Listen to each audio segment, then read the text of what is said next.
You might be familiar with Wine, but are you familiar with Twine? It emulates OS2 binaries the same way that Wine can emulate Windows binary. It's named such to continue the fine tradition of programmers producing good code and bad product names.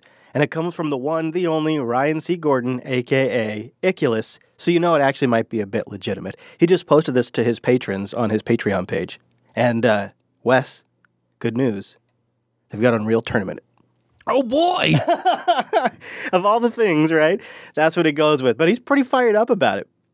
He actually says this is a big deal. And Ryan does have quite a bit of experience porting games and 3D applications over to Linux desktop. And you know, I gotta be honest, this does speak to me a little bit at a deep nerd level, not because I'm planning to use OS2 for anything, but in a way, like, you hate to see this stuff die. And when it's all digital, like, we have the means to preserve this stuff, and games and whatnot are art. That is definitely true. Even if you don't care about any of that, it's kind of just a fascinating read. He dives into a bunch of details about the progress he's made so far, why it's difficult, and why it might not be that difficult overall. Yeah, so I expect any week now, Popey will be taking the Twine challenge and running everything on his desktop through an OS2 emulator. Hang on. Wait, what? OS2? Yeah, it's an OS2 emulator. Yeah, OS2, yeah. You want to take the challenge, Popey? I can't get my head around this. Wimpy was more of an OS2 guy than I was. Yeah, I've got Arkanoe on one of my ThinkPads. Yeah. You were a big OS2 fan, eh, Wimpy? Well, what do you say? Yeah, there you go, Wimpy. You take the challenge. You take it. I'll give it a go. I switched from OS2 to Linux. There you go. And now you can switch back. This is Linux Unplugged, episode 237 for February 20th, 2018.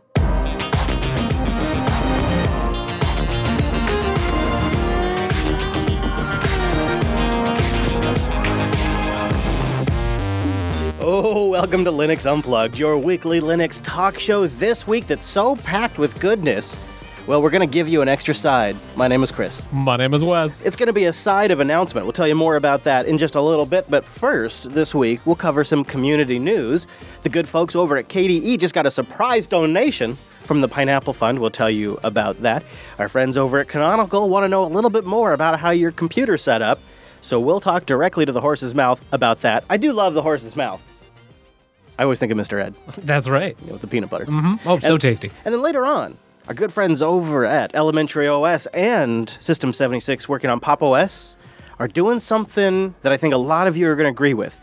They're turning on disk encryption by default, but this isn't a simple implementation, and there's a lot of user challenges to work through and edge cases that have to be thought through. So we'll talk to them about turning on disk encryption by default when you install Elementary OS or Pop! OS in the near future. Gnome's got a new tool to check on your system. A big bogus Linux vulnerability is getting all of the attention this week. OpenStreetMaps has woes. And then we're going to wrap it all up with that side. It's going to be a tasty side, maybe a berry flavor. It's an announcement here at the network. Something big on the build-up to scale is coming back to Jupiter Broadcasting. You got to stay tuned. You got to listen to find out that. You know it. You tasty know it. Little morsel. You know the drill, Wes. You know the drill. So, Wes, before we go any further, it is our duty to bring in that virtual lug. Time-appropriate greetings, Mumble Room. What's up? Hello. Hey. Ooh, hello. All right, so how many of you are using the Mumble Snap today? Just say aye. Hi. Sure. Whoa! Impressive. Dude, I'm having FOMO. I'm just feeling like I should be catching up. Wow. All right, we'll talk about production testing. We're going to put it through its paces this week. All right, well, let's start with a little bit of good news. The KDE project is extremely pleased to announce that they have received 200,000 US greenback donations from the Pineapple Fund. Now, they go on to say that they're going to use these funds to further their cause to make free software accessible to everyone on all platforms, which is good because I was pretty convinced until they made that statement that they were going to use that money to fund proprietary software. So I'm pretty glad they made that clarification. Ooh, close call. Yeah, the money's going to help them realize their vision of creating a world in which everyone has control over their digital life and enjoys freedom and privacy. Well, apparently they're going to buy out Apple and Google. And I think this is great. You know, the Pineapple Fund says that KDE is a necessary community project which just has a general benefit to the public and advances the use of free software on all platforms. So that's why they were all in. $200,000. The Pineapple Fund has been busy recently contributing money I don't know a lot about the Pineapple Fund, but I need to do some more digging. I did a little bit of reading, so I have a rough idea, but is anybody kind of familiar with Pineapple Fund before I run my mouth about it? Anybody want to save me and just eloquently describe in a few short, beautiful sentences? Eloquently. Okay. What do you think, Producer Michael? What do you think? You got a shot? Well, I mean, it's just like it's a Bitcoin-based philanthropist, basically. Right, and when they came to the Free Software Foundation, they actually donated Bitcoin to the Free Software Foundation. OpenBSD is one of their beneficiaries. But in this case, for KDE, I believe they donated cash. They converted it to cash. Cash. And, yeah, pretty interesting. Pretty interesting. So you can find it all out. They've raised $53 million and donated it to 58 different charities so far. I like that. I think that's pretty cool. I think that's a great use of cryptocurrency too. You know what I mean? And if you donate now, and then they can use those funds down the road. Well, today as we record, Bitcoin's back up to $11,000, probably because of manipulation via Popey's huge wealth. But that guy. I know, but it's now going you can to a feel good cause. good about that and not just feel more poor. Yeah, exactly. Thank you. Thanks to Popey, really. I think that might be Mr. Dustin Kirkland you hear there coming in a bit. So let's talk to Dustin and Will Cook. They're both joining us from Canonical, and you may have heard of an email that Will sent out to the mailing list recently over for the Ubuntu development, in which he says that they're looking at how to focus future resources around engineering, and realized, we could use some information, some data, if you will, like what version of Ubuntu people are installing, if they have a network connection, the type of CPU that they have, how much RAM, how did they lay out their disks, what packages did they install, what GPU do they have, who built their computer, these kinds of things that they don't actually currently collect. But whenever you start talking about collecting additional data from users, it causes quite a bit of reaction. So I thought, instead of us just rampant speculation style here on the old show... but that was going to be so much fun. Dude, I'm happy to do it. Maybe we'll just save that later. But first, we'll get the information from Dustin and Will, because they're in this thread, and this email came from Will Cook. So, guys, welcome to the show. And Will, why don't we start with you and let's hear your version of what you guys are proposing. Sure. So, I mean, as you said, data-driven development. This is what we're all about. We need to know where we should be focusing our efforts, what things people like, what things people use, and they should get the lion's share of our engineering efforts so that we can fix the bugs that are most important to those people. When I first saw this, I had a couple of different reactions. My first reaction was, people aren't going to like this. But my second reaction is you weren't collecting this already? You're not already collecting this information? That seems like information that would have been collected from day one. Well, yeah, so, from day one, we've always had an apport running, which is the thing that pops up and says, something went wrong, would you like to report an error about it? That's always been there. PopCon was there for a little while. PopCon's been in Debian since forever. But, the raw data about what sort of hardware that we're running on, we haven't ever gathered that. So the thing that you're also suggesting, well, actually, I have a follow-up question to that. The one metric I think that's probably getting the most strong reaction would be location information. What kind of specific location information will you be collecting? Well, so we talked about this internally before we sent the email, and we decided that it would be useful to everybody to know where people are in the world. If we find out that 90% of our users are based in India, let's say, then we need to be focusing on the translations for India. If we find out that everybody's in the US, then, we need to be making sure that the English translations are up to date. We're not gathering IP address information. Oh. The location will be the location that the user chooses at login. So, there's no sort of nefarious snooping on where we think you are. This is purely, you tell us you're in this country. That's, we take that on face value, and that's what we record. And so it's not tracked to like a specific user and location. So you wouldn't necessarily get Chris F. in Arlington, Washington when you look back at the metrics? No, it's like purely country level, literally top level country level information. Ah. So, yeah. Okay. And then the other thing, so that you mentioned it really in there quickly as PopCon.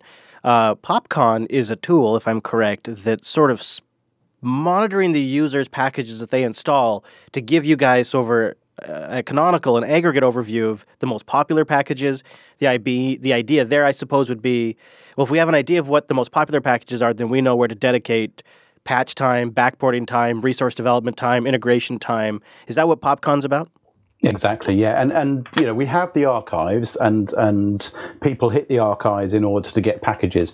But let's say that that we could look at the weblogs on those servers, which we don't. But if we could do, we could see that people were installing a specific package. A lot of people were installing a specific package. That doesn't tell us whether they install it once and then uninstall it, or they install it and they use it every day, or they install it and they use it once a year. You know, that's the sort of information that PopCon gives us. And with that information, we can look at promoting packages that are in Universe, which is the sort of the lowest level of support that we offer, up to main, which is something that our security team get involved in. So if everybody's installing a specific package from Universe, they're using it every day, then we can look at promoting that to main, and then the security team and whoever it is that's maintaining that package will spend, or will be able to spend, a lot more time making sure that security bugs are fixed, making sure that the latest versions are packaged, keeping that up to date for everybody. So yeah, that's extremely useful information for us, and it's extremely beneficial to our users. So I think I have a couple of questions specifically for Dustin, but Will, one of my kind of bigger picture questions I have for you is, the flip side of this is you've also stated that you plan to make the data public. Wouldn't that also mean that you plan to reveal exactly, roughly, pretty damn close, how many Ubuntu installations there are, how many people are using Dell laptops versus an Entryware laptop? Like, isn't this going to result in a lot of speculation being answered? Because then you'll have real numbers. People have like, well, Ubuntu has X amount of users, and there's never really been a big public number released about that. It's been...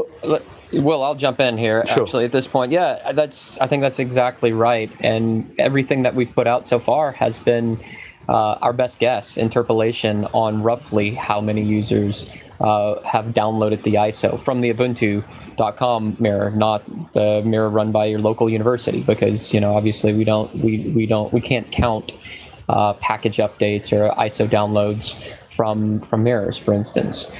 So in a way, yes, there will be a lot more information available about the general usage of Ubuntu, how and where. I actually hope that there's some interesting conclusions that can be drawn by people outside of Canonical. I often look at the stats that are published by Docker Hub. If you hit Docker's API, you can see pulls of the Ubuntu image, or the CentOS image, or the Debian image, or the Mongo, or the MySQL image. And I think part of that is, you know, obviously those are statistics that were anonymously gathered by your usage of the Docker binary, fetching an image from Docker Hub. But the fact that information is also available for others to consume and graph and plot and interpolate is, I think that's part of the important social exchange. That is an interesting idea. So I want to ask you a couple of specifics about that, really. So what you're really talking about is essentially making all this data public and then making JSON feeds or some sort of queryable feed available so people can pragmatically generate graphs. That brings me to the infrastructure question. With all of this, I'm on board with it. In fact, like I said, it kind of seems like it should have been done from day one. The part that I take pause with is the back-end implementation of storing this data and verifying that it is being abstracted away from user-identifiable information.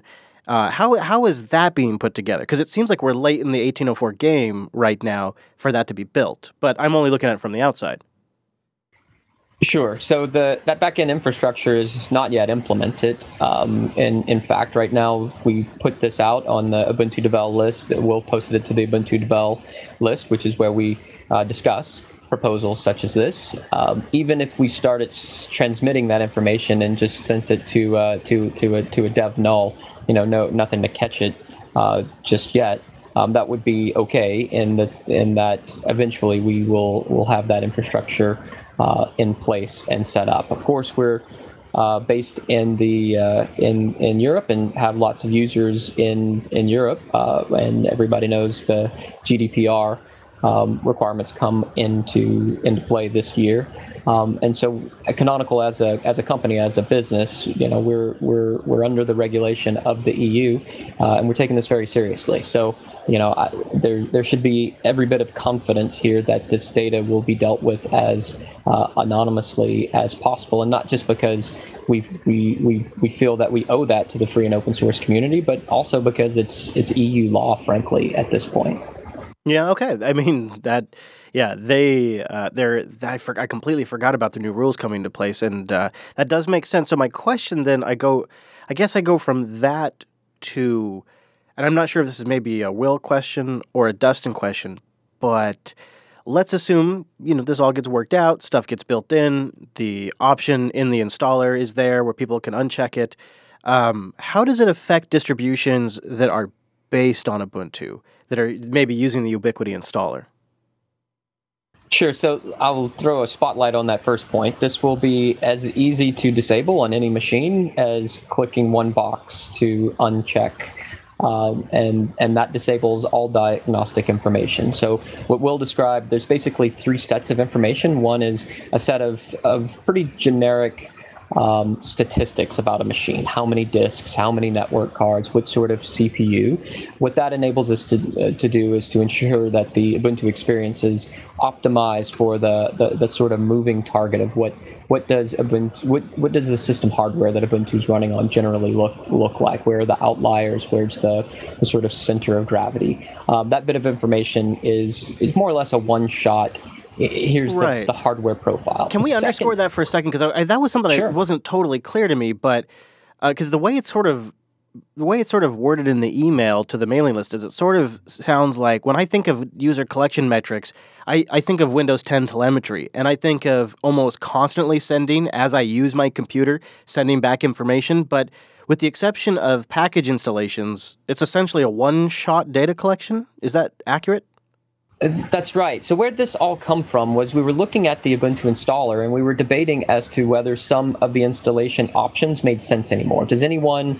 There was a checkbox at the very beginning which says automatically download updates while installing, which I always check because sure, I want when I'm done installing, I want to have all the updates.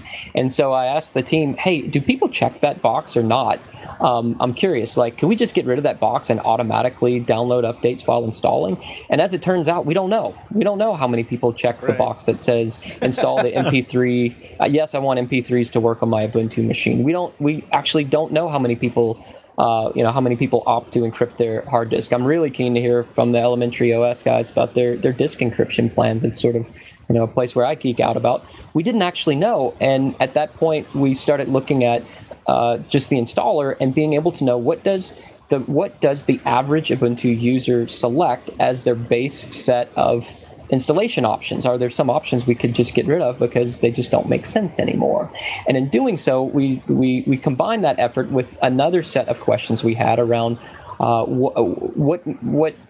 what desktop apps are installed on the most Ubuntu machines, as well as what are the buggiest apps in the Ubuntu archive. And we realize all of this really comes together in a general send diagnostics or don't option that we see in every operating system, be it Windows or Android or Mac.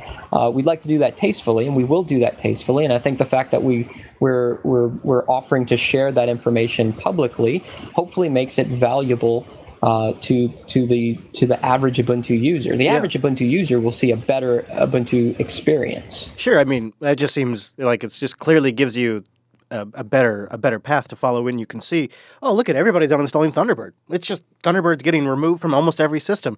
And I go back to something we covered this week in Linux Action News, is 1804 is going to feature a minimal install option, which removes 80 packages, including Rhythmbox and Thunderbird, and a few others that I don't generally use. And of course, Canonical would have no way of knowing if anybody's using that unless they turn something like this on. And you can see what options people are doing during installation. But Dustin, I just want to underscore and make it super crazy clear for everybody listening, because I think this is a really important point. The only ongoing data collection, if somebody checks this box, is if an app crashes, and it will submit the crash in the background now. And that's right. If package states change, and then those statistics will get submitted. That's the only ongoing collection.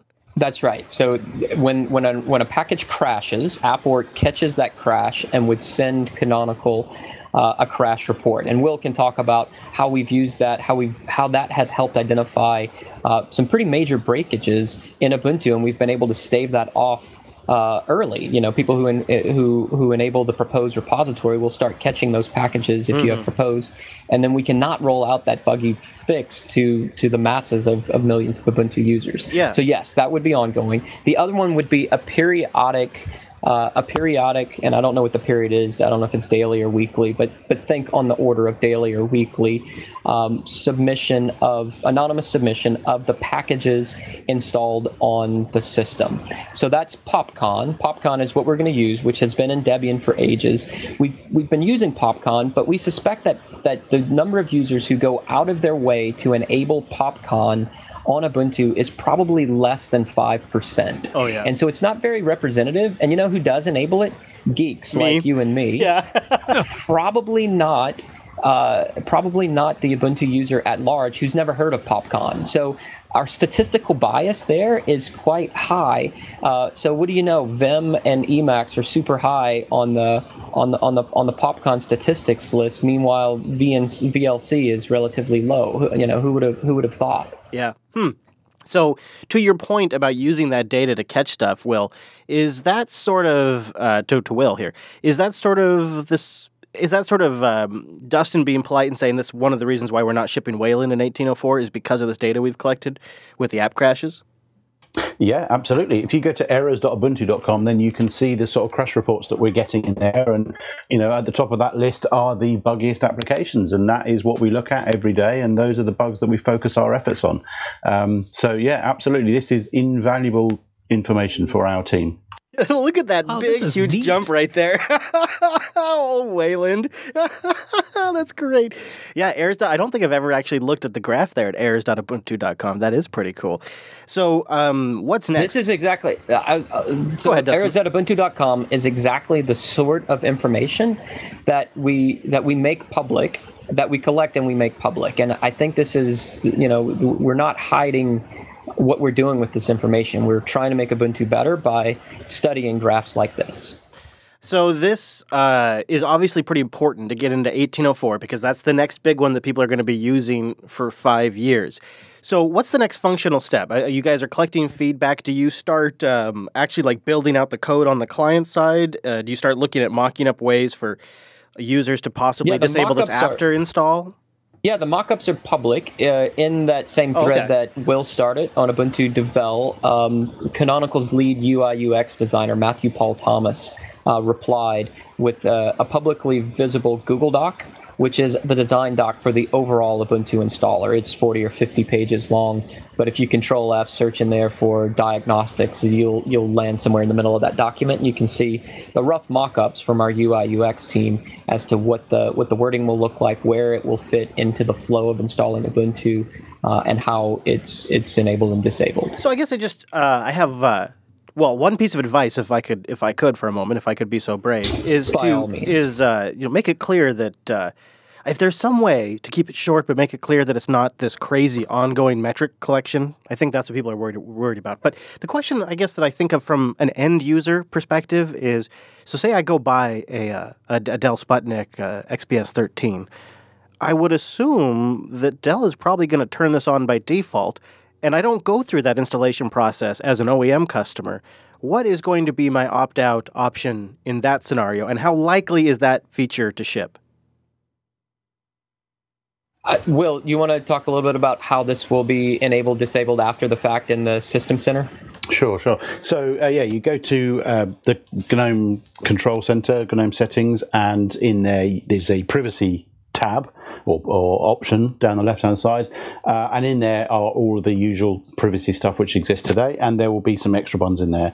We're still working through the designs. As Dustin said, we're working with design on how granular we get at that point. Do we allow people to individually toggle the Apport reporting and the PopCon results? Or is that going to be confusing to the average Joe, and it should just be on or off? These are decisions which need to be made. But those settings will exist. They will exist on day one, and they'll be there to switch on and off as you choose. Right. So the Apple-based approach would be the binary: send statistics or not. Keep it simple. It's just one thing. The slightly more Linux approach would be, well, let's actually dissect that. Would you like to send crash reports? Yes or no? Would you like to send package information? Yes or no? Would you like to send hardware information? Yes or no? So I think we're going to work through that. But as I said, we're soliciting feedback, and we're keen to hear from your users, your listeners as well. What's the most constructive way for them to get involved if they're fired up about this, and they want to constructively contribute? Well, let's point them to the Launchpad bug tracker. Okay. I do have one question. Yeah, go ahead. So what is there anything being done for de-averaging? I just think about my personal use case where I install Linux and a lot of times it gets to be Ubuntu in a lot of old machines that it's not the primary daily driver. And of course, that will definitely skew the statistics saying, hey, we have a bunch of old machines. Yeah, people firing things up to try it out, things like that. I think that's super important information, actually. I think it'll all come out in the, as we start treating this data, millions of records potentially. I think it's super interesting. If there are still people using Ubuntu and expect Ubuntu to run on an ancient Dell netbook or something like that, I think that's important. The data will show 32-bit libs. What I really wanted to know is like what kind of, if you can disclose what type of strategy and if that information will also be released, because de-averaging is definitely one of the hardest things to do properly when you have large data sets. So I'm interested to hear that side, because for me as a developer, right, I can go into that list of information you're releasing and I would be able to say, oh, so people are building for these low-end computers, better not use these new fancy features. But reality is my target user base would still be on the fancy computer. So the question is, mattering my app for that. To sort of pare this down, the question really is, will you publicly be disclosing the math being used to average all this stuff out? Sure, exactly. I don't see why not. I predict no fewer than 5 master's thesis written in 2019 based on Ubuntu.com 5 statistics. theses and 25 conspiracies, Dustin. Producer Michael, I want to give you the last question, then we should probably move on, because I think Producer Michael has a good one. Yeah, I was just wondering if the data itself is interesting, and the opt-out is something I actually think is potentially beneficial in another way that might not be considered in some people. But I was wondering if you have it so that someone has to opt out and they check it to opt out, would that information be sent to Canonical as well so that people would know how many people opt out versus continue? One ping only.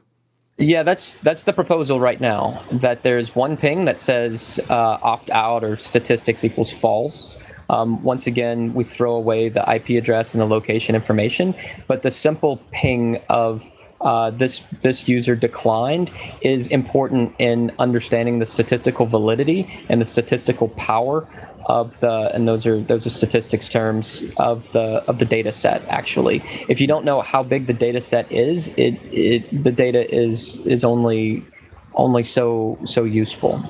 I agree. Yeah, I agree. So let's start the ridiculous outrage right now. Canonical's even tracking me when I tell them not to track me. There you go. I said it first, so now you can make fun of anybody else who says it after. It's a spyware.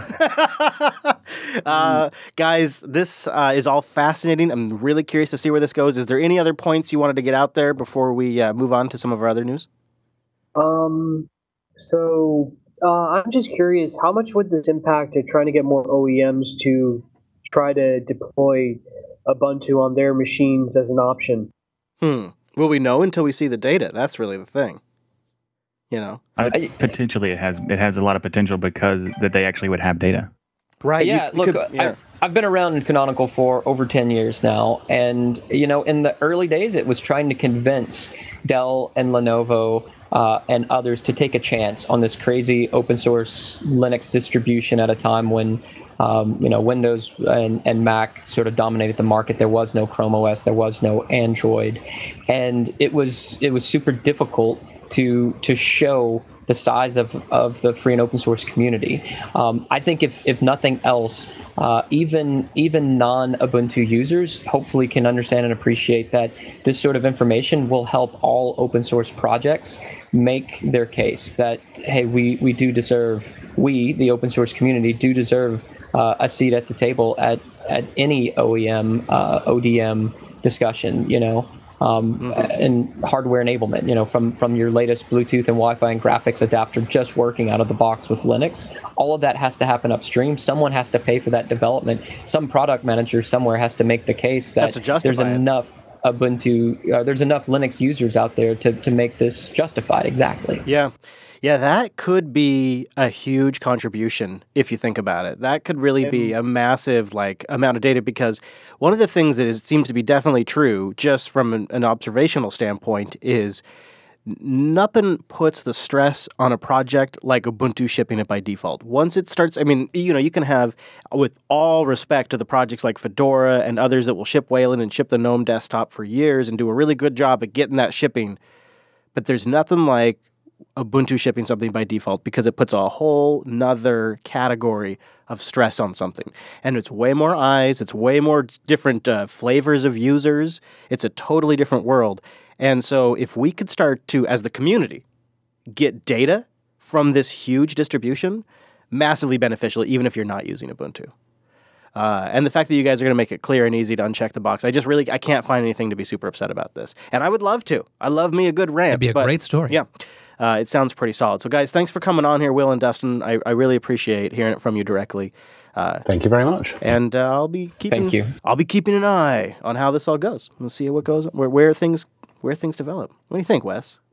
Yeah, I think you're absolutely right, and that we have this wonderful open source ecosystem, and so it seems like there will only benefit any number of different projects. It is the era of data, and it's another way to contribute now, is data. And if it can be done in a tasteful way that doesn't upfront, and I like that the location stuff is country level too. That makes me feel way better about it. So I like it. All right. Well, we'll let you guys know, though. And it'll be something we look at in our 1804 review. So we'll know when it ships, whatever state it does ship. Let's keep going, though. We have so much more to get into. I want to take a moment and thank Ting for sponsoring the program here. Ting is pay for what you use mobile. A fair price for however much you talk, text, and data you use. With nationwide coverage, no contracts, no sneaky agreements, anything weird like that in there. It's just simple pay for what you use. I think I pay somewhere around $40, usually just below that for 3 lines. Average Ting bill is $23 per phone. I know. And you know what, Wes? It's their birthday. Is it? It's happy birthday, Ting. I know. And to celebrate, they're giving away shirts because you get presents for Ting's birthday. The first 100 Ting customers, they get them. That is. I actually should ask Kyra who did their swag for that, because that is legit. And I wouldn't mind getting that same person to do some swag for us. Coda Radio? Damn near 300 episodes. I gotta get some good. I know. I got it. That's some legit swag. So the first 100 customers at Ting get that. I don't think I'm in the first 100, but I've been there for almost 4 years, so I gotta be in the range. I don't know. I wish I could be a Ting hipster. Anyways, they're still giving away some, so maybe I can still get one, and you can too if you go to the Ting blog. But do us a favor, start by going to linux.ting.com. That'll take $25 off a device, or $25 in credit if you bring a device. They got a great control panel, fantastic customer service, and tons of devices to choose from.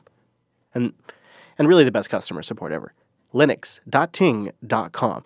Go follow them on the Twitters too. That's how I found out about their t-shirt giveaway. They're Ting FTW on the Twitter. Linux.ting.com. And a big thanks to Ting for sponsoring the Unplugged program. Boom-a-boom, boom-a-boom, boom-a-boom. I like the drums there, Wes. You knew where I was going. I sure did. Wes was air drumming while I did that. Dude, that's almost worth putting a camera on you just for that. All right, well, so you heard Dustin mention it there, and I teased it in the intro. The crazy cats over at Pop! OS and Elementary got together and decided, you know what we need to do? We need to collaborate on making it possible to ship encryption turned on by default on future System76 machines running Pop! OS and Elementary OS installs. So to tell us about this crazy work is Cassidy and Dan from Elementary OS and /System76 in Cassidy's case to tell us all about this. So guys, where do you think we should start? Cassie, should we start with you and tell us about the work, sort of the collab work between Pop! OS and Elementary on this here thing? Sure. Yeah. Okay, let's do that. Tell me, so how did that kick off? I mean, I know you are kind of you're kind of in a good position there, being involved in both Elementary OS and working for System76 as an employee. But that didn't necessarily mean this had to come about. Right. Well, obviously, I'm a secret agent for Elementary within System76. It's a long play. That's a long play, Cassidy. Right. That's a long. No. So, yeah, no, like I had been using Elementary OS at System76 for quite some time. And anytime you can collaborate with another project, it's a good idea to think about it. Yeah, so really, especially if it's something like working on an installer together. That seems to be like a solid sort of collection of resources and efforts. Yeah, and so we'd done a little bit of collaboration in the past with like App Center. So Elementary developed App Center, and Pop! OS is using it as Pop Shop, which is just a really simple front end for the repositories. Okay. But we decided, Elementary had designed this spec for an installer, and we'd been working on it for years, just kind of on as a back burner, like, hey, someday when we get the resources to do this, this is what we want the experience to look like. We would like to do it. Yeah, okay. And System76, when they kicked off Pop! OS, they were kind of thinking the same thing, like, hey, we have a chance to really tailor the install experience, the people's first touch of Pop! OS and System76 with an installer. And they looked at the Elementary spec for our installer, and they liked it, and so we got together and hacked on it for a week. Okay. Fair enough. So we did that, I forget when the first Hackfest was, but that was a few months ago. We did a first, initial Hackfest, went over the spec, and went over the designs that we had already designed. We updated them. The Elementary guys worked on the front end, and the System76 people worked on the back end, and it got off to a great start. I think we have an upcoming blog post about that. That one's not published yet. But after working on that a bit, we decided to get back together, and this was last month, to continue working on it and discuss kind of where we are and what we want to do next. And is that when the topic of encryption came up? Precisely, yeah. So a lot of System76 customers actually require full disk encryption. So that's, high security environments, some of the strictest security requirements. They have to have their entire disk encrypted. And that's something you can't really do out of the box well today. It requires you reinstall the OS. So what we would have is we'd have customers who were getting the OS or getting System76 hardware, then downloading the OS, and then having to flashing into a flash drive, wiping their computer, reinstalling, and then probably forgetting to install the PPA, and it's it kind of defeats the purpose of an out of the box experience. Out of the box, right? Mm-hmm. Yeah, okay. So it was really important to System76 to have encryption out of the box because that's a big requirement for a lot of our customers. Okay. So we started thinking, if we're working on this installer, we have an opportunity to ship encryption out of the box, and so that's what that blog post was about. Figuring out, and really, when I went through this, what I realized, Cassidy, is that it is way more complicated than just checking a box by default. Like, you have stuff in here about recovery partitions and essentially like escape hatches. Can you talk? So, what's the big problem by turning this on by default? Because obviously, if it was just checking a box, that probably would have been done 5 years ago. Right. So, yeah, there's kind of two things. There's the technical implications and the UX implications. Sure, yeah. The technical implications are that you can't ship a computer that's encrypted out of the box and have that actually be acceptable because the OEM then has the encryption key. Right, and they probably generated from some sort of standard image, so if they have some sort of flaw in their process, it could become predictable. I would imagine that's something to worry about, too, is like you have to make sure you're encrypting it in a way where the user owns the password. Yeah, and there can't be an opportunity for the OEM to get that password because then it's not as, it's just useless and you have to reinstall it anyway. How do you do that when you're shipping it pre-built? So we started talking about this idea of a recovery partition, and this is something other OSs do. But it's where basically you have an install media as a small partition on the drive out of the box. And this gives you, if you totally screw up your system and need to reinstall, it means you can just reboot into the restore partition and reinstall without having to go get a flash drive or anything. And with that comes the ability to reinstall the OS as soon as you get it. So you could still technically be reinstalling the OS when you get it, but it removes the need to go get a flash drive and download the OS again and everything. So with our installer, the idea is you can, when you receive the computer, you open it up, and as far as the user is concerned, it says, hey, do you want to encrypt your drive? And you can say, yeah, sure, that sounds great. And what it's actually doing under the hood is reinstalling the entire OS. Wow. Ooh, I see. But you don't realize it. And then you reboot and you're off and you set up your user and you're good to go. So it's still pretty close to the old out-of-the-box experience. They don't have to go through all the full installer. They get boot started halfway through, but under the hood, it's all still new. Yeah, and so this installer has a mode, so it has an OEM mode, and then it must have just a regular end user mode. If I download the ISO and I install Juno or Pop! OS, I get the installer that lets me do it at the time of installation. But then there's been allowances made for the OEM to set it up, and the settings that the OEM sets must translate through reinstallation, I would assume. Yeah, that's the idea, is that we precede as much information as we can. So if you choose a language, or if you choose any settings that you choose, get restored back when you package do the additions, reinstall. New packages, different PPAs. I'm not sure what all that is right now. Okay. And is this going to be available in Elementary OS as well as Pop! OS? Hopefully, eventually. Good man. You don't want to say for sure, because it's all future stuff. Yeah, our standard line is, when it's ready. Yeah, when it's. I see that actually. It's literally the ending line of the blog post. So. Yeah. So the goal would be to ship it in the next version of Elementary OS and Pop! OS. Yeah. I think in both of those cases, we both, System76 and Elementary, have a backup plan of shipping Ubiquity as is, if things don't get done in time. Because I think we're both aiming to release in April or as close to that as we can. So there's that a little bit of a time crunch, and you've got to figure out if it's worth shipping an entirely new and less tested installer, or shipping the old. Well, to that point, there must have been some discussion between the teams there, where you're looking at the things you need to accomplish, and I don't because I wasn't there. The top 3 on my list, installer wouldn't have been there. So why was installer number 1? What was the background to say we really got to address this problem? And I'm particularly interested from the Pop! OS perspective, because to me it seems like the majority of the Pop! OS customers are going to experience the OEM install. They're probably using Pop! OS pre-installed, but the installer was still a high priority. So do you have any background on sort of that and kind of what the goal is there? Sure. With Pop! OS, it is definitely, it's made for System76, first and foremost, but we definitely want it to be usable by anybody out there. So installing, the first experience you get when you're installing is still your first experience with System76 if you didn't buy a computer from System76. So, when you buy a computer, you're getting it you're going to the website, you're getting the packaging, you're opening it up, you're getting the first experience of the hardware. So you have a good first experience there. But when you're installing Pop! OS, on some other machine, your first experience is really the installation.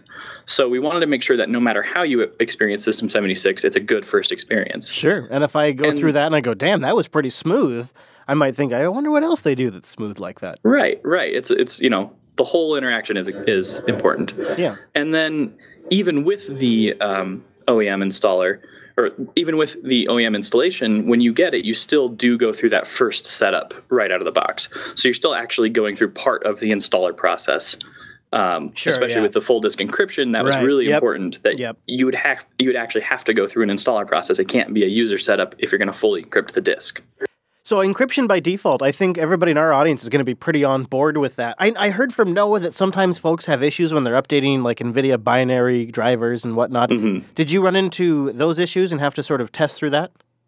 We're always doing constant testing on things. We have a QA team that does that at System76, but it's kind of to the point where technically it works really well. The people who know it doesn't work for them have an option to just not encrypt out of the box. Yeah, right.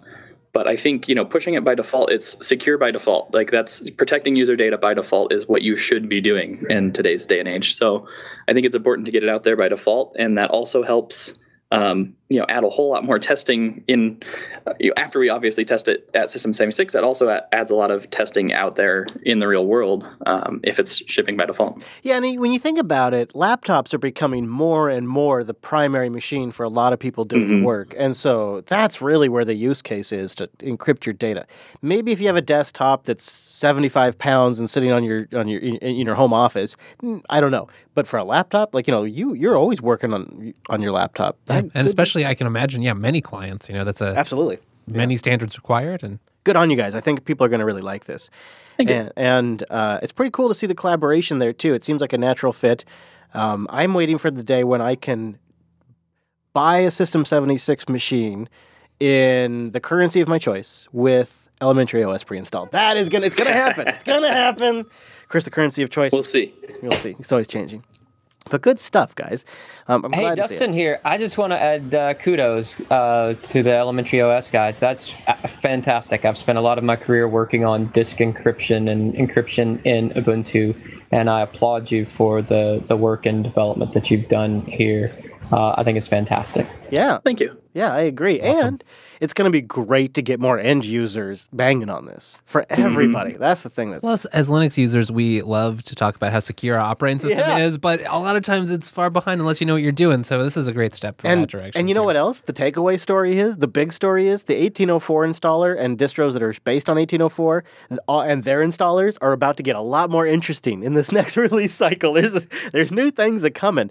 Just really quickly, too, while we're talking about new things that coming, did you see Gnome usage? Gnome usage in Gnome 3.28, speaking of 1804, and another distro shipping Gnome 3.28. There's a new app in there. It's called Gnome Usage. It's sort of basic at this point. It really kind of shows you two things. It shows you your resources and your storage.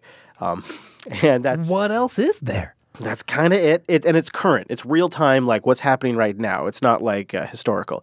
Processor usage, memory usage, network usage, and storage usage. It actually looks decent, though. It's something that's actually been in work for 2 years, as Joey points out over at OMG Ubuntu. And it does not replace GNOME System Monitor. Don't worry. Your beloved System Monitor is still there. Ooh.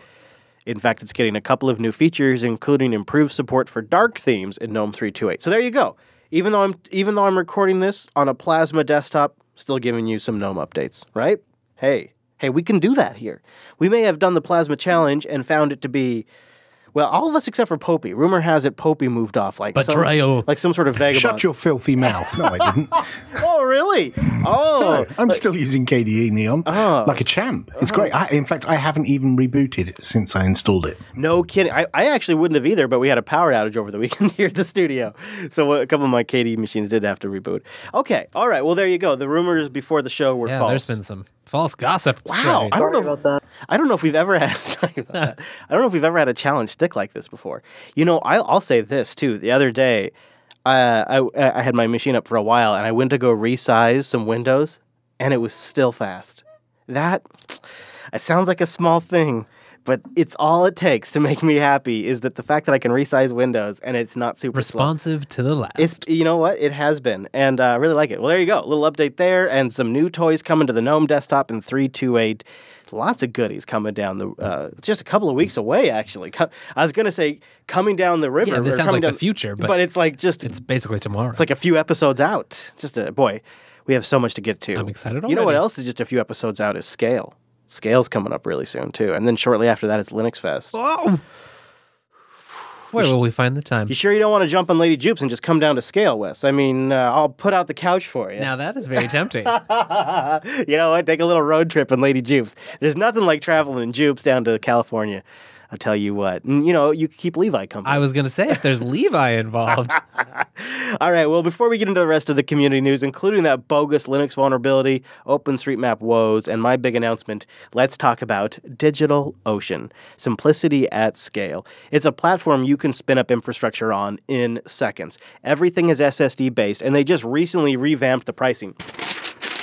And this just in from the back office here, Wes. Some big news. Chris really blew it. Wes was here when I got the note, which you can hear is actually it's so fresh and clean. It's a physical note. And I believe my exact words were, "Oh God, I am such an idiot." That's exactly verbatim. Yeah, I got an email here printed out for me. If you guys if you're a new customer, You got to be a new DO customer. Sorry, this is a new customer only thing.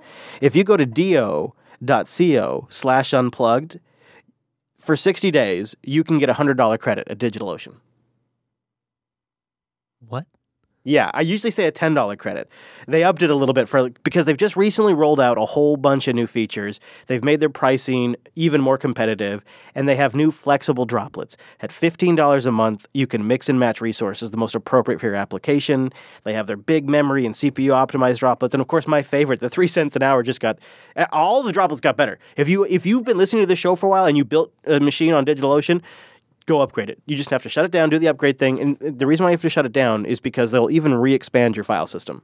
I mean, like, it's the full upgrade. It's so great. A $100 credit, though, they've had this offer out here for a couple of weeks, and I forgot to tell the audience because I didn't read that paragraph. So go get on it. Get set up. Experience the joy. They're probably sitting around going, why is nobody taking advantage of a $100 offer?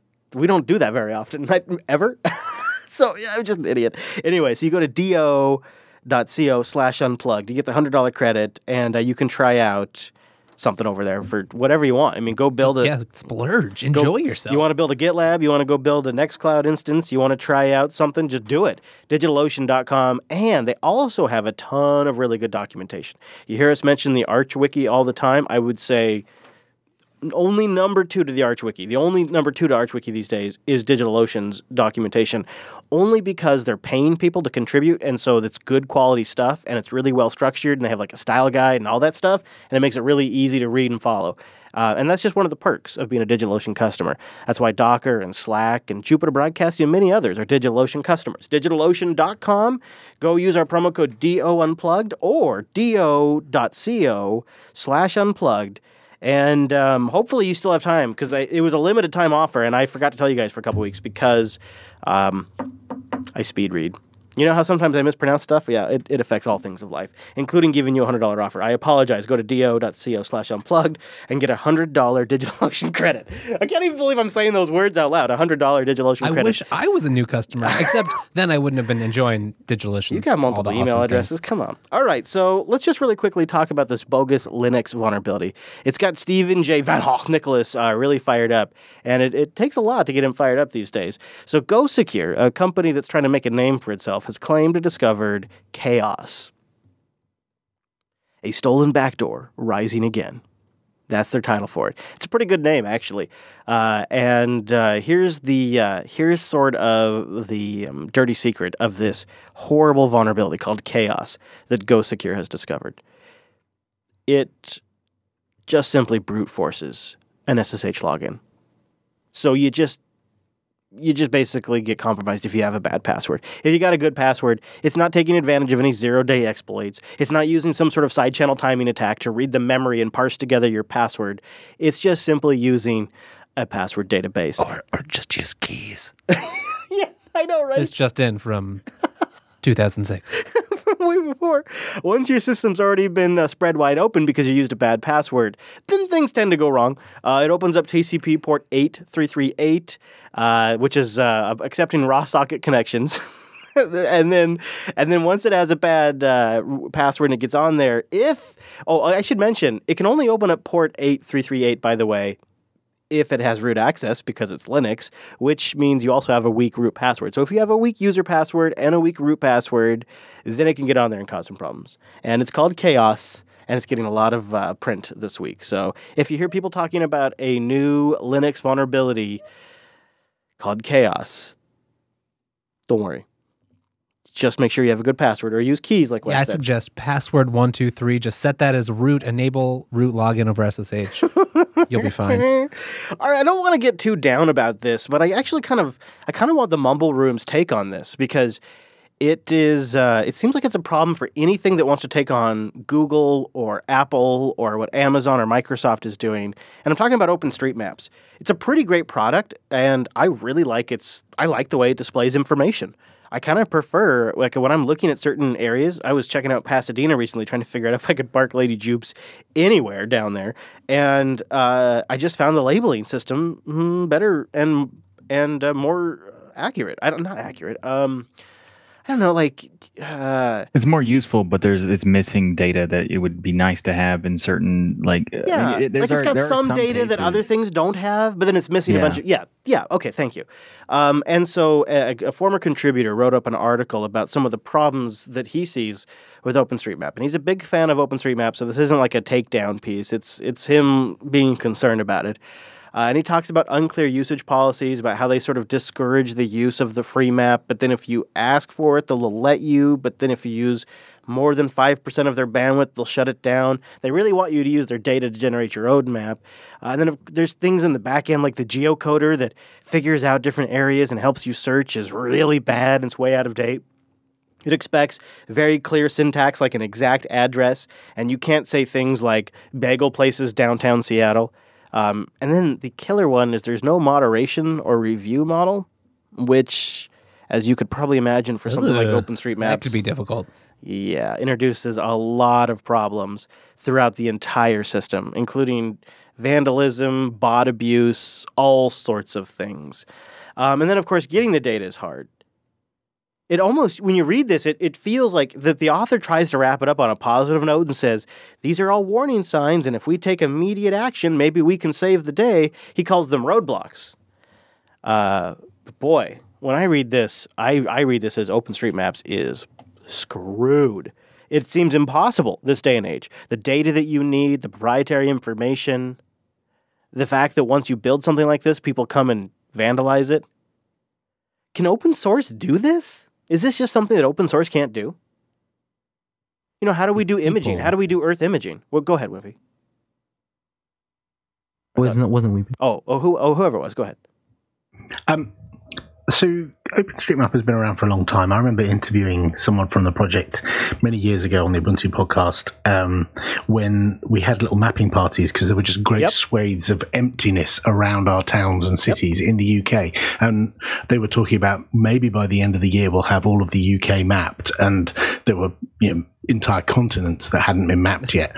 But people came together and they worked together and they fixed those problems. Yeah. And a lot of these are... you need more bodies. They need to recruit more people to help moderate the submissions that are happening. And I've fixed things. There was a road that was wrong near me, and I just logged in, tried to remember what my password was, fixed the road, done. And that's fixed for everyone forever who's using that map. I think they need a bit more of a recruitment drive to get more people involved in using it. They need to make the tools easier to use for sure, because it is a little bit janky to do this, and have some incentive for people to moderate these things and make it easier for people to get access to the data. If they can solve all those are mostly technical, but also getting more people involved. I think they're fine.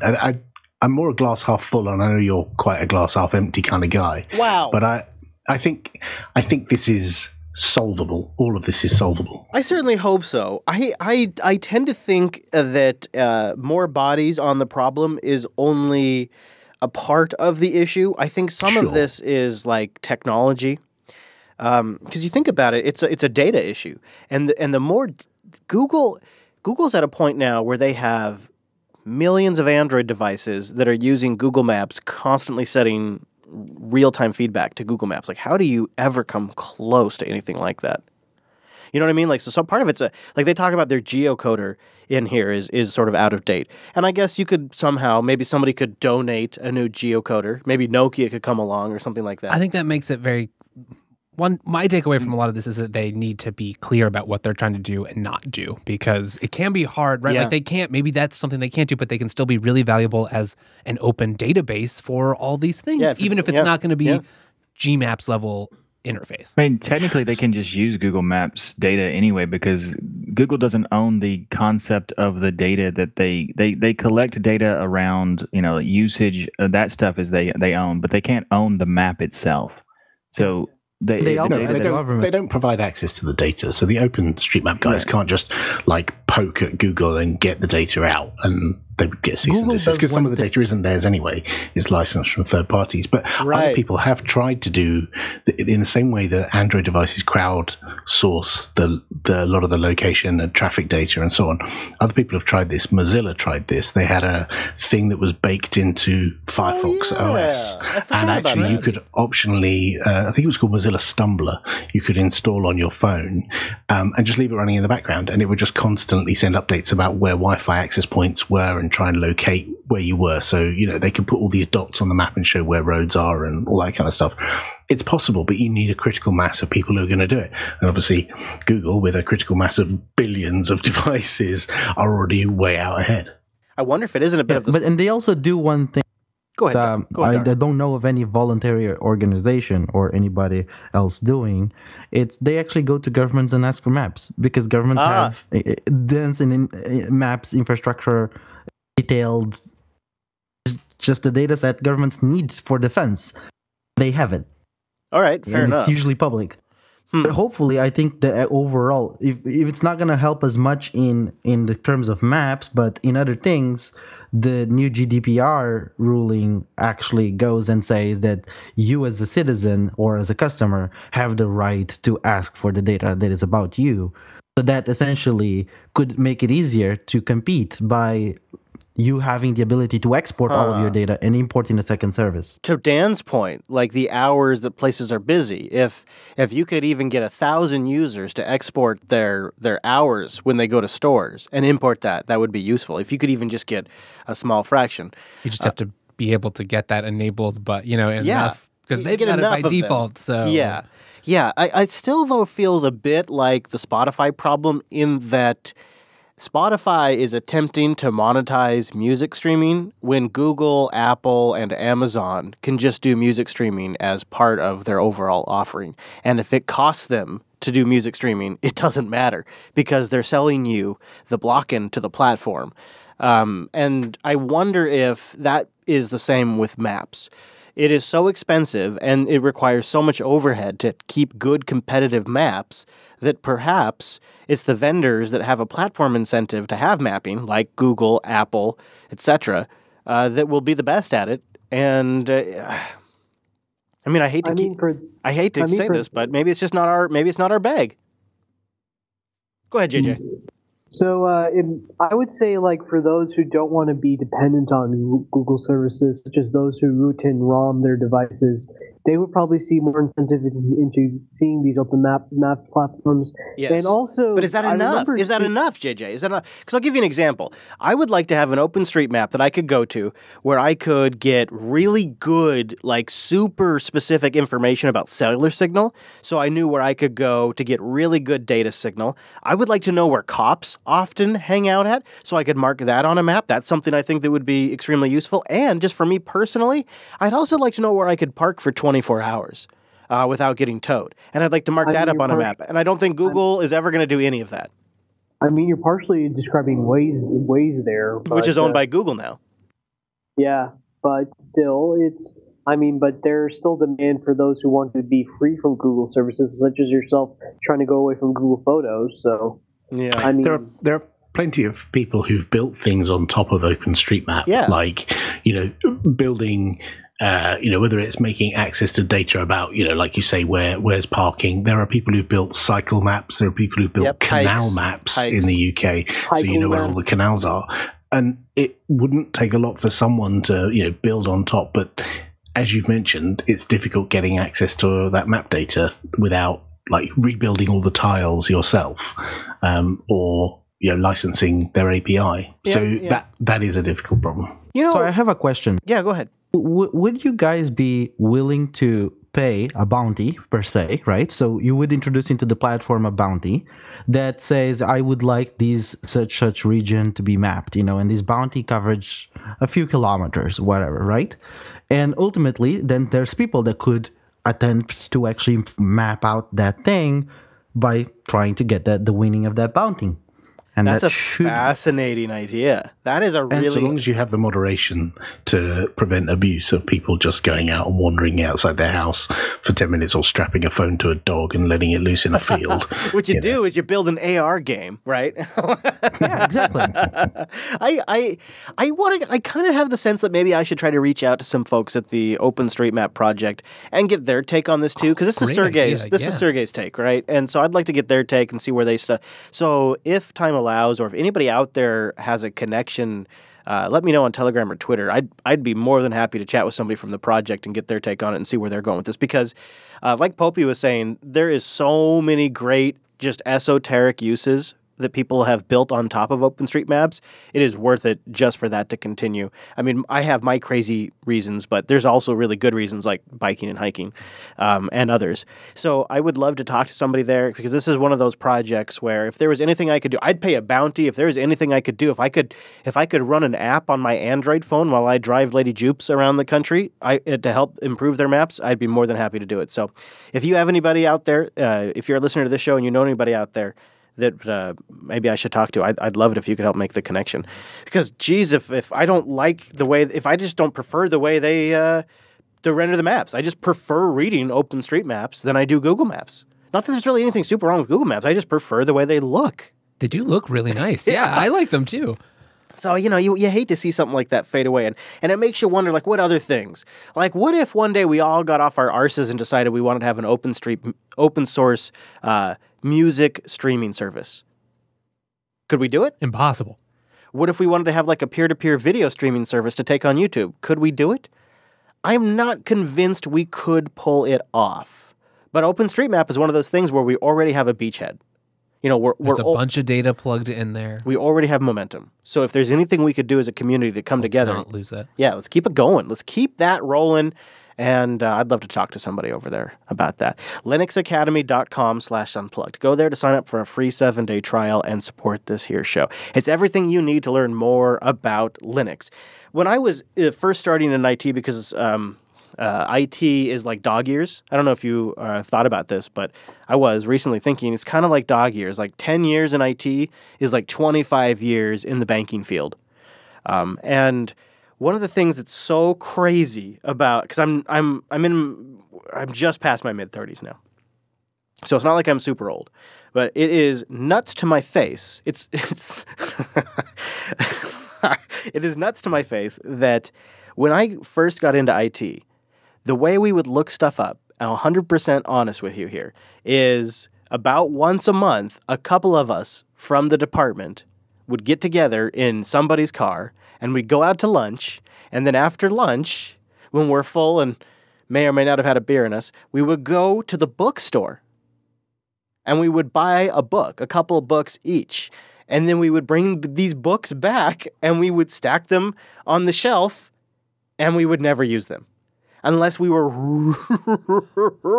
really desperate. Plus, you probably got grease on them from the fries from lunch. You know me too well, Wes. I couldn't even imagine a resource like Linux Academy. And it would have at best been some sort of half-assed feature that gets added on to some other training platform.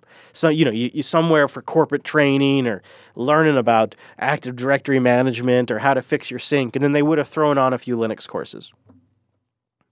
Go learn some more, Chris. We'll pay you some money to go do that. And that would have been it. Later on in my career, what I did have some access to was community college training courses that would be taught off of campus or on campus, depending on the course, that were about Linux, but they weren't really about the career track that I was on. But they were just checking the box. My employer wanted me to have continued education. We were deploying Linux servers. I needed to do something, and they wanted results, so I went and took basic Linux courses, like Linux Plus and Introductions to Linux. Meanwhile, I'm sitting there setting up Linux firewalls and Samba servers. It just didn't match.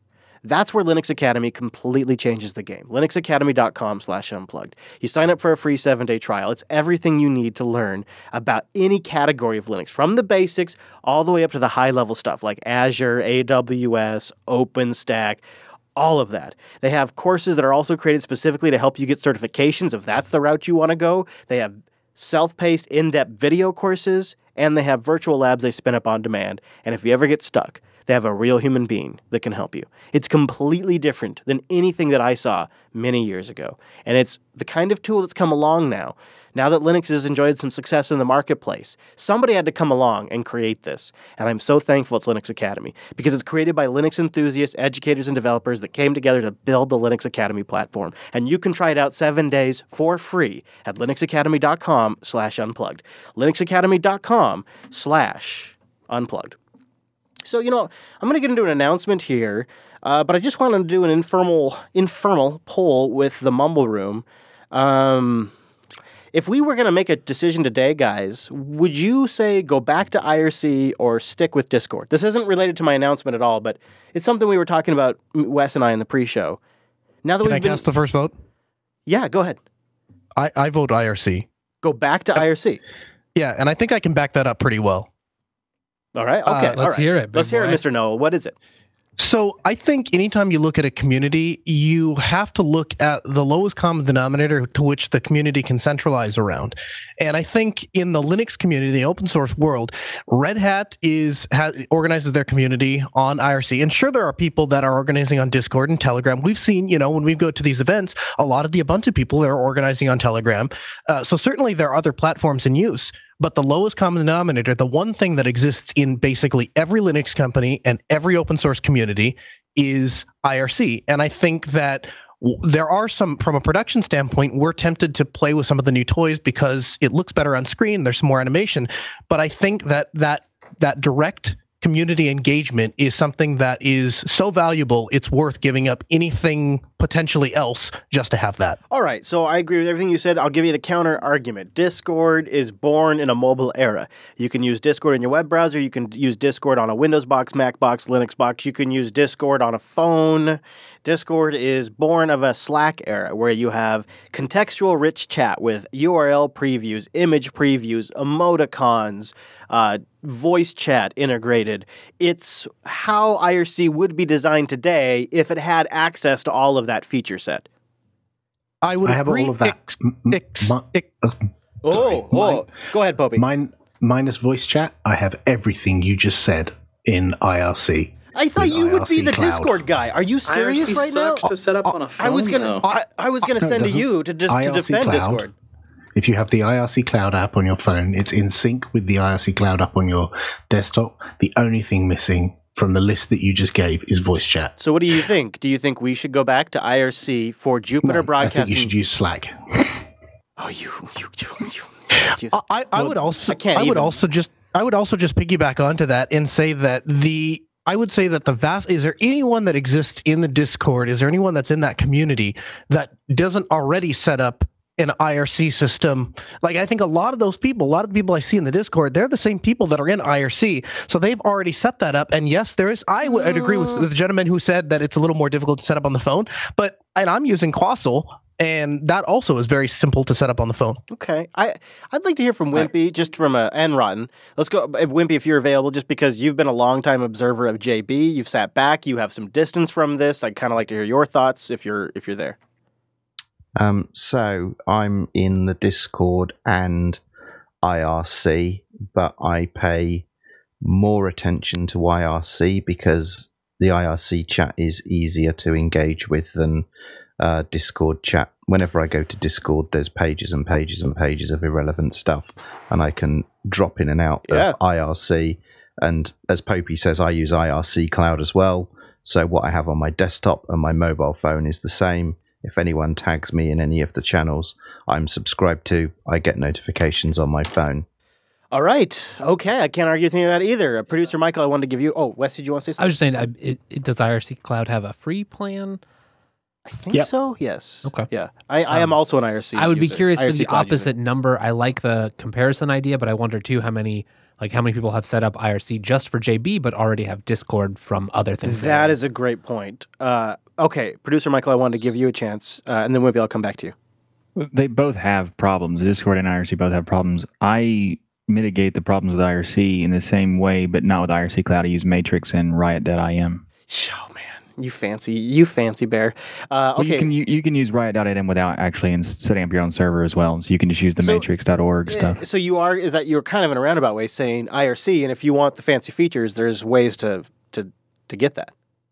Well, I mean, in the sense of like doing the displays and the previews, then as far as the communication aspect, IRC is easier because a lot of people will say it's harder to set up. But if you're just brand new to it, you can just go to a Kiwi IRC or something like that, where you just link to someone directly to a thing, and they're instantly in the chat. There's ways to do that where you cannot do that in Discord. And then there's other ways in, like, if you don't have a Discord account, you can't go to a Discord server.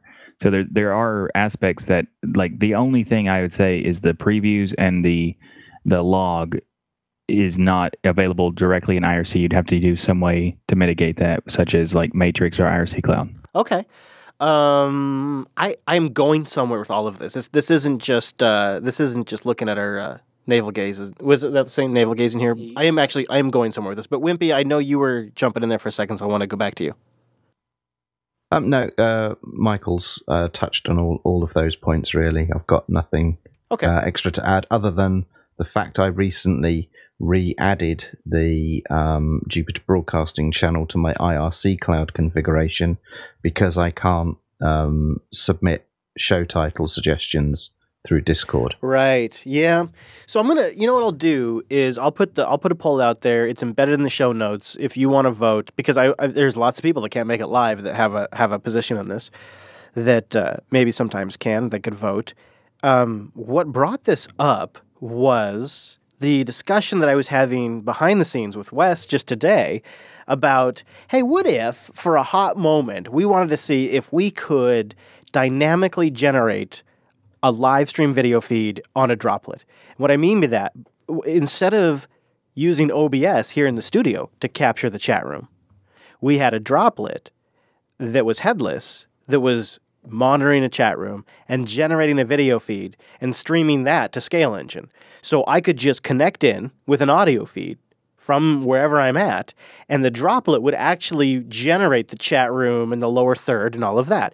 And as that conversation progressed, we realized, well, damn, that's a lot harder when you're using Discord than it is if you're using IRC.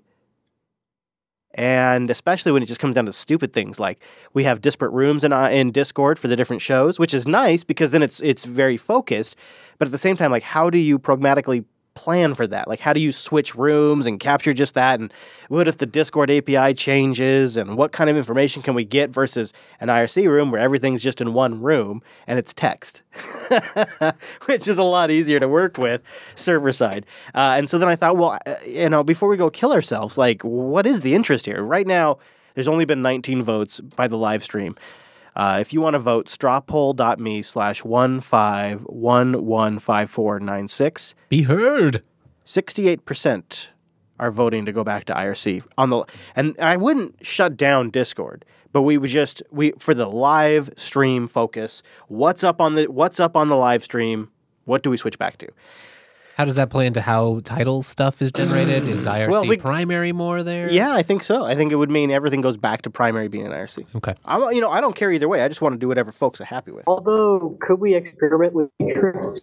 Matrix is interesting. Matrix, you can use the IRC with Matrix, so you can do both with those. Yeah, that could be something down the road to look more into. Wow. Well, actually, Matrix IRC bridge is fantastic. I love it. Yeah? Like, I use it for so many different channels. So you're saying go play with that. Go ahead, Noah.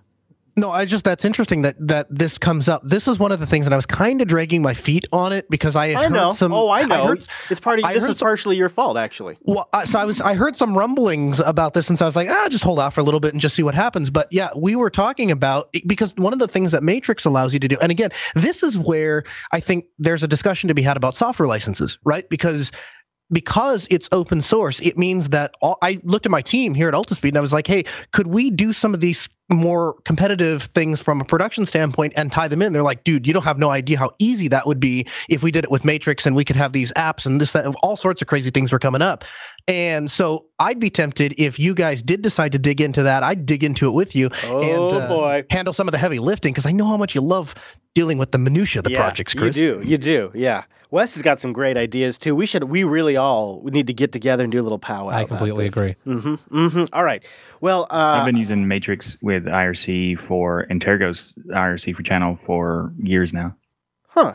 All right. You know what? You've convinced me, Michael. I'm gonna spend a little more time and consideration with that. Okay, so I've got a big announcement that I'm pretty excited about that I want to get into. But before I do, I don't know. I wanted to make a little space here for Mr. Popey and Mr. Wimpy. Perhaps they would like to pre-tease some announcement. I know Curry just recently happened. The Ubuntu podcast has been on season break. Rumor has it the band may be getting back together. Yeah. Yeah. So that's it. No, go ahead. Maybe. We for those who don't know, like Wimpy and I do this little podcast. It's a little 2-bit show with. It's a Mark. Wonderful show. Everybody should be Thanks. listening. Ubuntu podcast. Thank you. And every year since we started 10 years ago, we stop recording at Christmas. We make our last episode goes out over Christmas, and then we take a break for a couple of months, so we can all have a rest, and then we have traditional go out for a curry, and then at that curry we decide whether we're going to do it for another year and our plans for what we will change and what will stay the same, and we make loads of notes and we implement changes in the following week or so, and then we start the new season sometime soon after that. Isn't that right, Wimpy? That's about it, right? Yes, roughly like that. Yeah. So we're. Can I ask you a question about that though?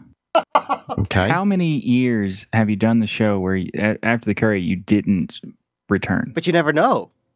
Oh, that's so far we have 100% success rate of coming back after having a curry. But one year it might not.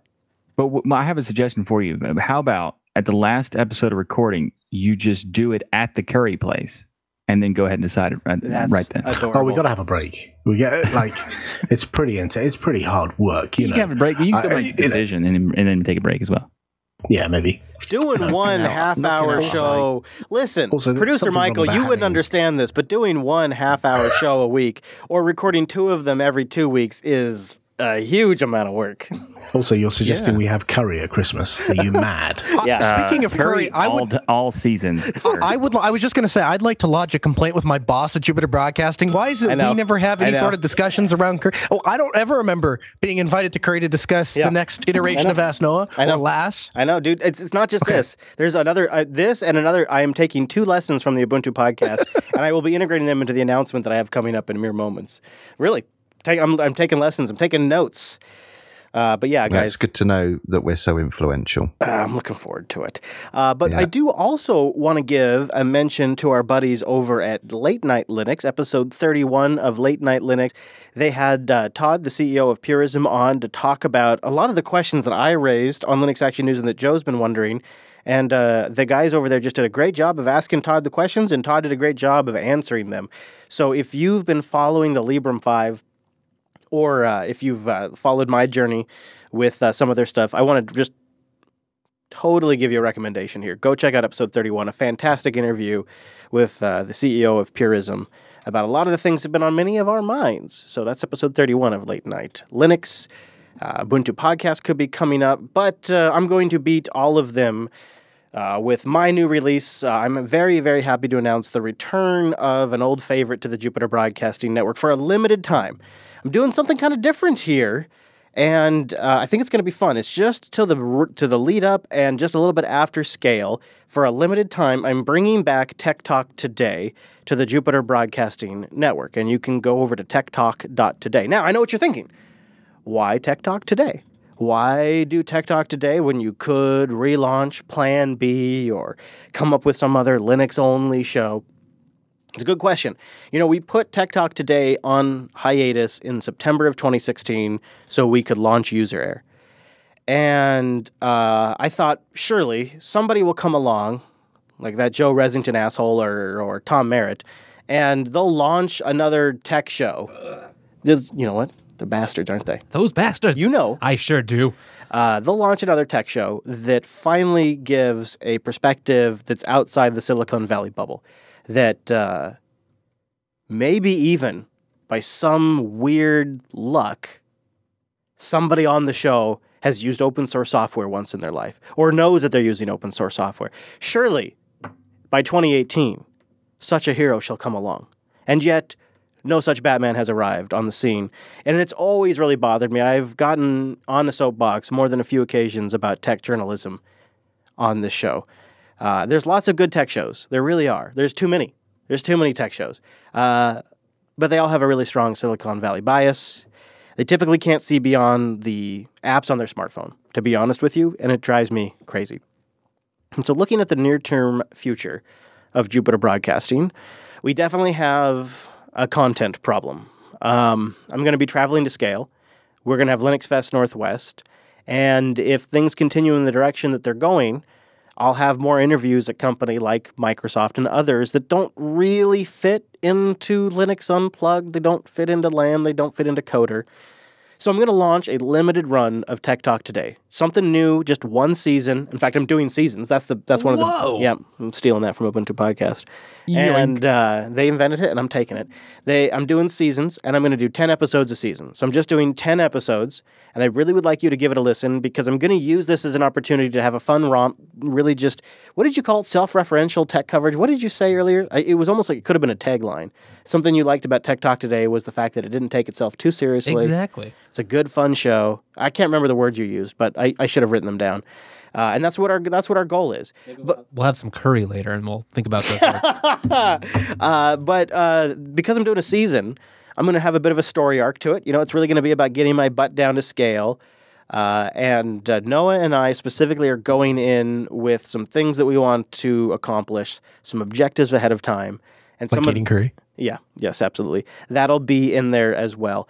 So I'm relaunching a show for a limited run. It's just going to be a lot of fun. I'm going to experiment with some stuff, and we're going to talk lifestyle stuff, culture stuff, tech news, with somebody that comes with the perspective of the open source community. So if there's something in there from our perspective, I'm covering it. That'll be the stuff that gets preferential treatment, and it's going to be a fun experiment. And I may try doing a few things in there that you don't expect. So check it out. I would love to have you subscribe.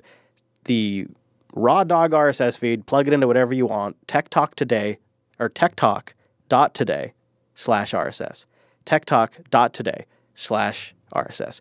There is going to be some exclusive content I'll generate for our patrons too at the Jupiter Signal Patreon page. Working with seasons sounds interesting. What do you think of that? You think I'm crazy? No, I think it makes a lot of sense. 10 episodes. 10 episodes. Can I ask you a question? Yeah, go ahead. Is this something that you're doing live, or is this something that it will be recorded offline and then just published? So a bit of both, because predominantly I'm going to be all over the place during these next 10 episodes. Some of it's going to just have to be offline. In fact, I think the majority of it will be offline. There won't even be a YouTube video of it because it's just going to be Chris on the road talking about whatever I'm doing, talking about the news of the day, talking about the events we're going to. It's going to be kind of raw. I like that.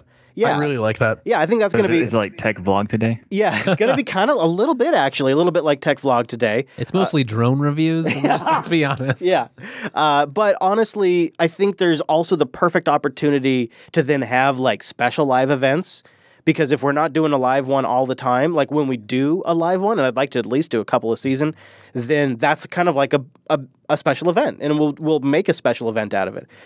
So I do plan to do some live stuff, but I honestly suspect when Noah was here, he and I worked to install a microphone mount in my truck.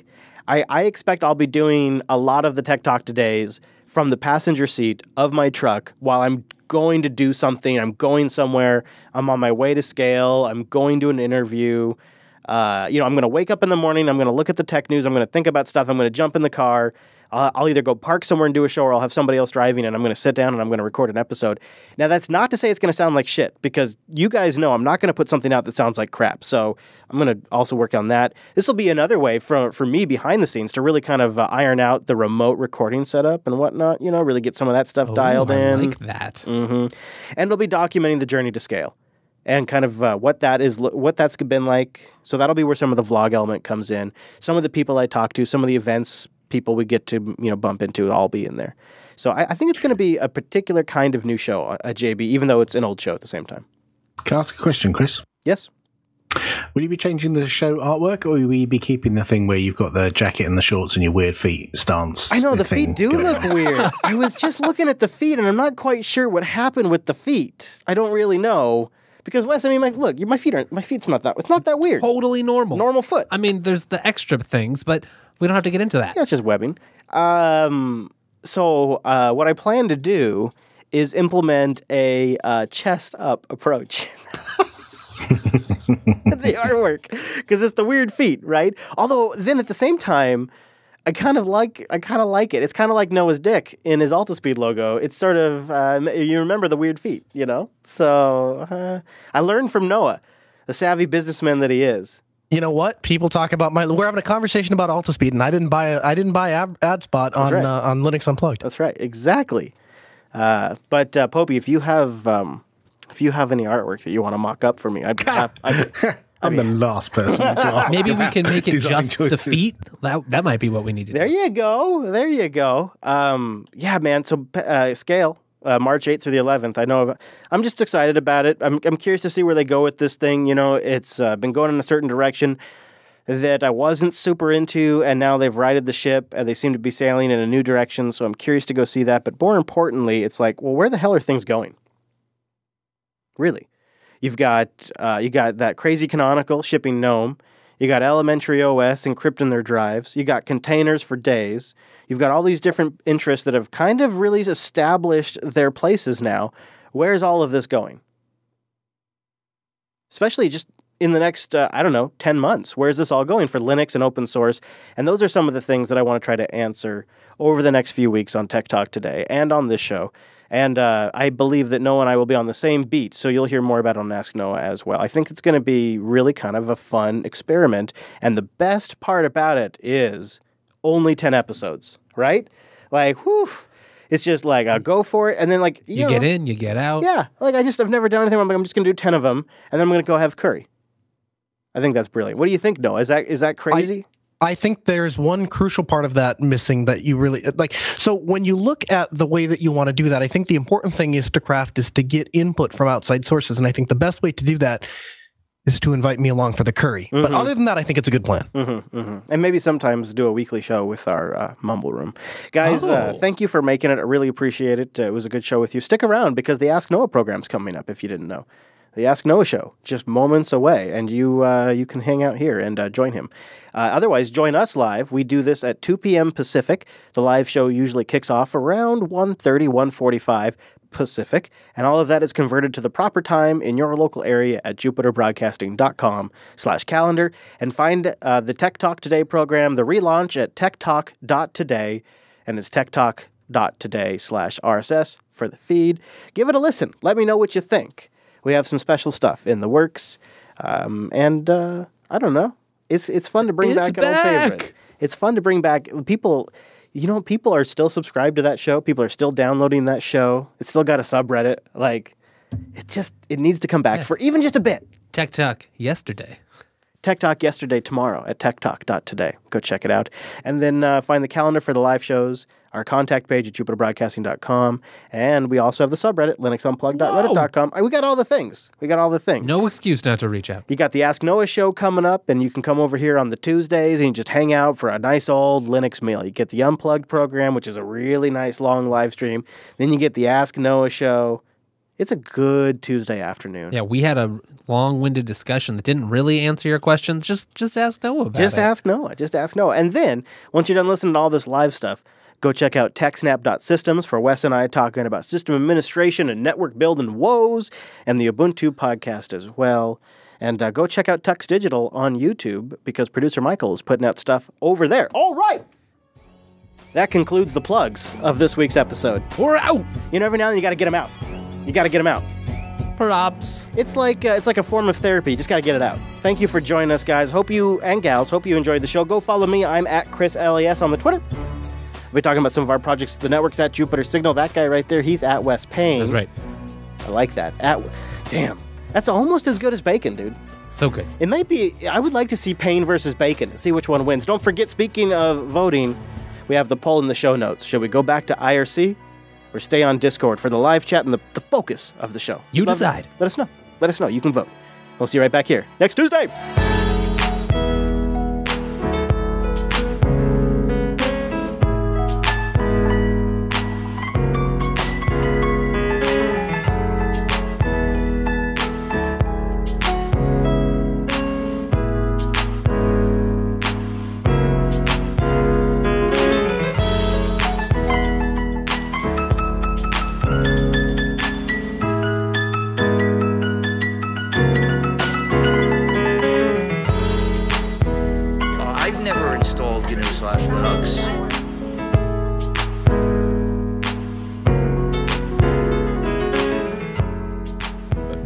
don't need to install that. Don't bother. Don't bother. Don't bother yourself. You got other things to do. Haven't you heard of OS? It's just the primary platform for your tools. All right, jbtitles.com, title suggestions. What do you guys think? What should we do? What should we do? jbtitles.com. Boop-a-boop. Make IRC great again. Metrics talk today. That is a pretty clever combo you came out there with TechNav. All right, so you all have to go over and subscribe and listen to Tech Talk Today at least for 1 or 2 episodes, and then let me know what you think. You got to give it like a 2-episode go, because it's going to take me a little bit to find a groove. So go over there and give it a 2-episode go for me. Will this be a new RSS feed, or will it use the old one? Well, it was going to use the old one, and then there was a bit of a server failure on my part. And as of right now, it's Tech Talk Today. It's techtalk.today/RSS. The old feed may start working again, and it may not. If you're lucky. Yeah. I'm sorry. One ping only was my title suggestion in reference to the Canonical data collection, which I thought was kind of good because, you know. I mean, after today, I'm sort of like interested in trying to get one of these either Matrix or Riot to work with IRC. There you go. I'm still trying to figure out how. You maniac. So one ping only is, of course, I submitted that, so I'm a little, particular. I like that, and the metrics talk today is nice. Metrics talk today. One ping only is elegant. I like that part a lot. Mm-hmm. And it also sort of reinforces the point that it's just one really kind of big data shot. Yeah. But yeah, I don't know. That's my vote. I don't really have a strong sense. I would like to see them publish that data. I would really like to see that data public. Yeah. I wonder what the granularity will be. Yeah. Yeah. Down to OEMs would be, that's all really what I'd be happy for. It's funny having that Apple thing go automatic. Like when that Apple pop-up first landed in Ubuntu, people complained and said Ubuntu was more crashy than previous releases, and that's because previous releases didn't have a pop-up that told you something was crashing, right? Yeah. And now it does, yeah. Right? And so there are so many blog posts out there that tell you how to turn that thing off and make Apple go away, and it's so frustrating for me when I'm looking at the errors website and looking at all the crashes and thinking, what are the crashes that we're not capturing because people turn that thing off? And so that's why I'm keen for that thing to be fully automatic. Yes, so if people tick the box, they just get sent, and then we can look at the crash log, crash dumps, and we can fix them. Yep, I agree. Because I actually almost always just dismiss it because I don't want to go through, because I've had enough of those ask me then to log in or provide an email address or things like that, and I clear it. I clear it immediately as soon as I see it, because I'm just trying to get something relaunched and get back on air, you know. But yeah, I agree. I would be more than happy to let it just stand in the background and not bother me and let me get about my day.